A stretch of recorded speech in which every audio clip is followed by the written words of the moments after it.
Okay, so like a prelingual infant entering into linguistics, and then like an infant that can speak, then the infant going to school and recognizing that that there are grammars upon the grammars, that some of the grammars describe how one can fit, but then there are also grammars that are inherent in the first level of grammar, meaning the counting system. The counting system yields prime numbers. And so prime numbers, then, the following of prime numbers becomes another rule that was manifest not by convention of the language, but by a refraction off of the fact that prime numbers are happen to be in this frequency or these intervals and are non-divisible by any other numbers other than one in themselves. Anyway, the before I kick into the history of the language, I still wanted to group that yeah, like an infant uh, speaking, just growing up. A child cannot give birth to a child until it matures to adolescence, to puberty. So it grows up. As it reaches puberty, it's recognizing certain facts about its life. And this continues throughout life, and there's multitudes of stacking grammars. The reason I bring this up is because objectivists on here, like Mr. Cropper or whatnot, will just kind of throw everything out with the bathwater and just reiterate the world, the world, the world, and Ayn Rand, Ayn Rand, Ayn Rand, and import the capitalism as the default process of what it means to point to the objective world. And one thing he throws out is etymology, meaning he doesn't want to get into the diachronic aspects or the tracking of the language or the philology, the root or the philosophy and the love of the language. But the reason I bring up the infant not being able to give birth to itself is because language, upon its first utterings, now, this might sound like Darwinistic linguistics to the religious individual who wants to believe that, that God or aliens or something else gave us or intersected our lives somehow and gave us soul and gave us speech ability and made us this thing that they think is a quantum leap above a description of how humans could acquire language. But my point in stating this is that at one point, a group of utterances became told through story. The infant language could not have had an etymology to study itself because it had not matured enough in order to give birth. It hadn't reached its own puberty in order to look back upon itself and create a new grammatical structure. Now, there were glyphs at different times in Egyptian history, and there were tribes of people that were around and about through the evolution that allowed the different races to occur, presuming and assuming that the science of our DNA makes us all the same, and of course. So, so somewhere along this pre-linguistic tribal movement, linguistics came about. But as far as speaking to one another, and deconstruction is going to come into play now upon this look, because now we're speculating. Now we're going to speculate where and when and under what circumstances did language itself arise in humanity, and how could that have happened? How could there have been a pre-group that was using language like a rule and arranged so that it itself could pass on and give successive generations the inheritance of language? So at this point, Derrida will argue that writing actually occurred before the phonic process. Not to say that the physiology, that we weren't able to grunt and make blah blah blah sounds or ah or scream or whatever.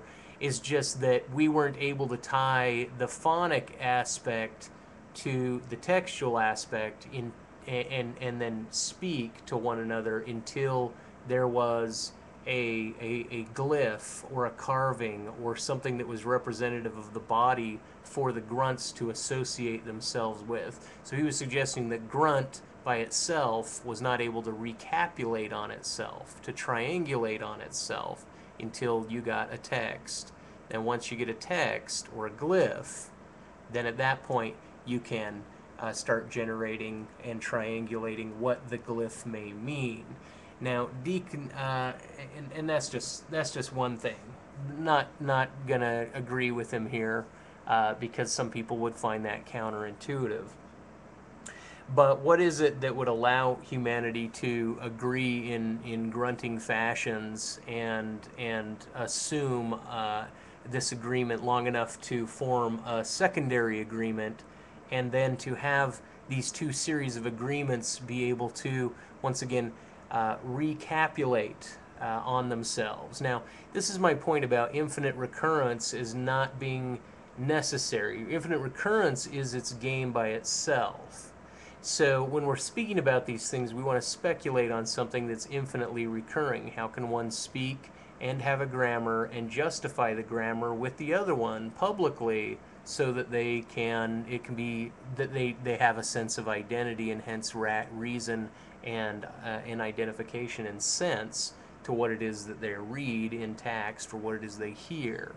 So that's a question, but infinite recurrence in that sense has a place, but in terms of denial of the objective world, infinite recurrence is still, you have the occurrence, meaning you have the current, you have the data, you have the occurrence, which is the inflamed or the noted data, and then you have the recurrence, which is the repetition.